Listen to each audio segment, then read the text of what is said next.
आज 1 जानेवारी तर सर्व शेतकरी बांधवांसाठी आनंदाची बातमी आहे. तर आज सकाळपासूनच पीक विम्याचे पैसे शेतकरी बांधवांच्या खात्यामध्ये छत्रपती संभाजीनगर, धुळे, गोंदिया, हिंगोली, सोलापूर तर या जिल्ह्यांमध्ये पीक विम्याची नवीन यादीसुद्धा इथं आलेली आहे.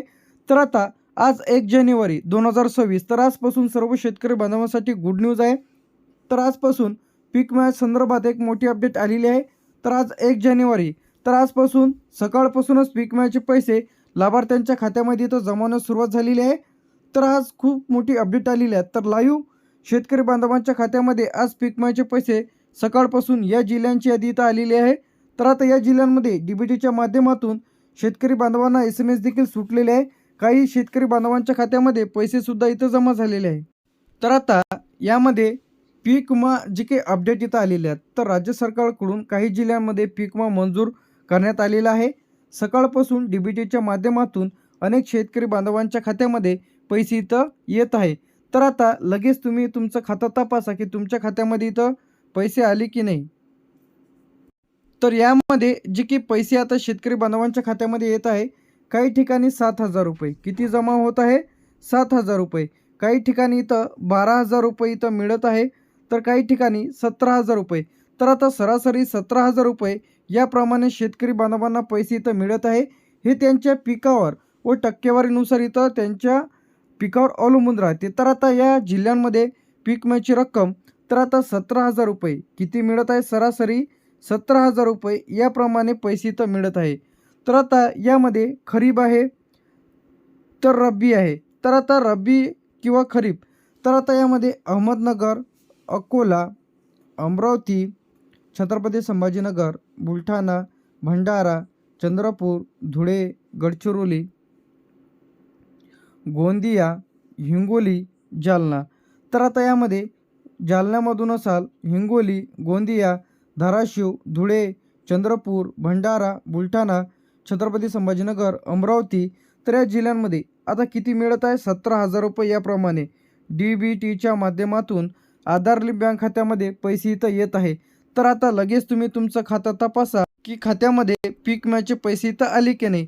त्यानंतर जे ते आपलं यामध्ये कोल्हापूर, लातूर, मुंबई शहर, मुंबई उपनगर, नागपूर, नंदुरबार, पालघर, परभणी, पुणे तर आता या जिल्ह्यांमध्ये पैसे इथं जमा होत आहे. काय होत आहे, इथं जमा होत आहे. तर आता सर्व शेतकरी बांधवांसाठी गुड न्यूज आहे. तर आज 1 जानेवारीपासून शेतकरी बांधवांच्या खात्यामध्ये बरेच दिवसांपासून रखडलेला पीक विमा अखेर वाटपास सुरुवात. वाशिम, वर्धा, ठाणे, सोलापूर, सिंधुदुर्ग, सातारा, सांगली, रत्नागिरी, रायगड, पुणे, परभणी, पालघर तर या जिल्ह्यांमध्ये सुद्धा DBTच्या माध्यमातून तुमच्या खात्यामध्ये पैसे इथं येत आहे.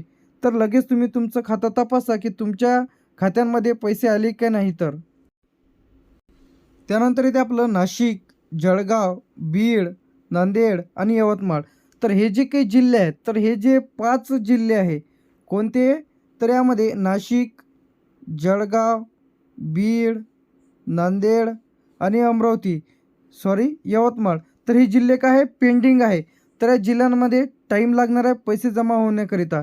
तर आता यामध्ये पैसे खात्यात आले नाही तर कशा पद्धतीने इथं तपासायचे आहे, तर तुम्हाला SMS द्वारे सुद्धा पैसे चेक करता येणार आहे.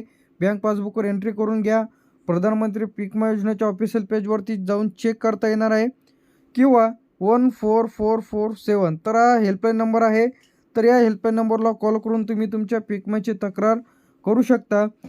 पैसे कधीपर्यंत इथं जमा होईल, टप्प्याटप्प्याने वाटप चालू झालेलं आहे. तर आज उद्यापर्यंत बहुतेक शेतकरी बांधवांच्या खात्यामध्ये 3 ते 5 दिवसाच्या सर्व शेतकरी बांधवांच्या खात्यामध्ये पैसे तर येणार आहे. DBTच्या माध्यमातून आधार लिंक बँक खात्यामध्ये तुमचे जे काही पैसे आहेत तिथं वाटप इथं सुरू झालेलं आहे. तर आज 1 जानेवारीपासून सर्व शेतकरी बांधवांच्या खात्यामध्ये पैसे इथं येत आहे.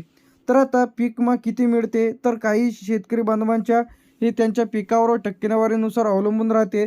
2 ते 5,000 रुपये, मध्यम नुकसान भरपाई 6 ते 12,000 रुपये, जास्ती असेल तर 13 ते 17,000 रुपये. तर आता GRनुसार जे की 17,000 रुपये याप्रमाणे शेतकरी बांधवांना भरपाई इथं मिळत आहे.